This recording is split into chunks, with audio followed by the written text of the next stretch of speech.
Chimney Breast, final Chimney Breast, final Chimney Breast. Is it time for Vinyl Chimney Breast?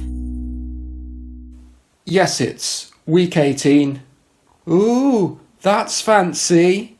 Having looked previously at various elaborate ways of packaging records, this week here are some examples of the vinyl itself being special or different in some way.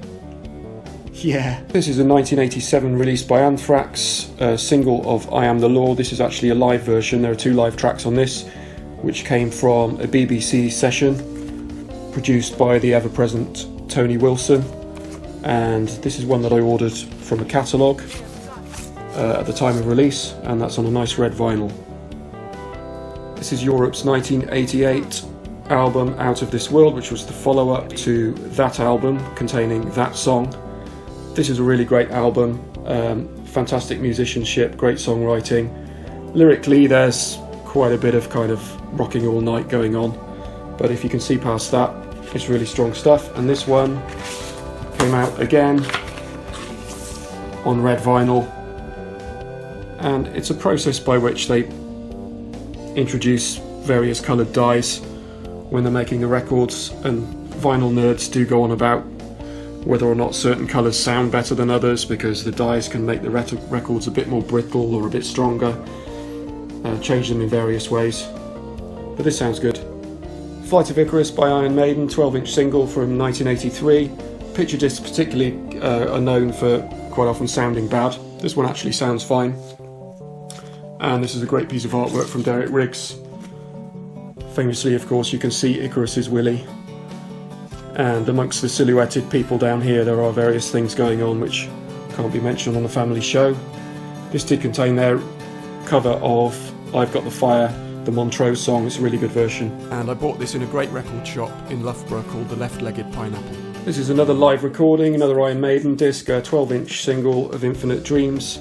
And this was really a commemorative release that came after their 1988 UK tour, and it had been announced that their headline appearance at Donington that year would be their only UK gig. I imagine that helped to sell a lot of tickets. And then of course they did announce a full UK tour. But this particular disc, apart from coming with a big poster, has one side which is etched with the signatures of the band. It's quite nice. 1978, Father Abraham and the Smurfs, Father Abraham in Smurfland. This is not available on blue vinyl. Judas Priest 12-inch single of Painkiller from 1990. I would love to show you lots of yellow and green and multicoloured vinyl, but sadly it's another red one. Although this is a kind of a solid red colour, the others were a bit transparent. And this had on the B-sides Priest's cover of the Spooky Tooth track Better By You, Better Than Me, and there was famously a ridiculous court trial in the US which was to do with the suggestion that there were some kind of sinister backwards messages on this track. So I imagine they took advantage of that by including it on this release. There's no other real reason for it to be there. This is an example of a Flexi Disc, which famously always sounded pretty bad. This one was given away for free with Kerrang! Magazine in 1990, and usually you had to sellotape coins and various things on here to weigh it down so that it would actually play properly. It was just a way of promoting new music. Picture discs did sometimes come in various shapes, sometimes quite elaborate. This is in the shape, just a rectangle shape of a laminate tour pass, David Lee Roth Sensible Shoes from 1991.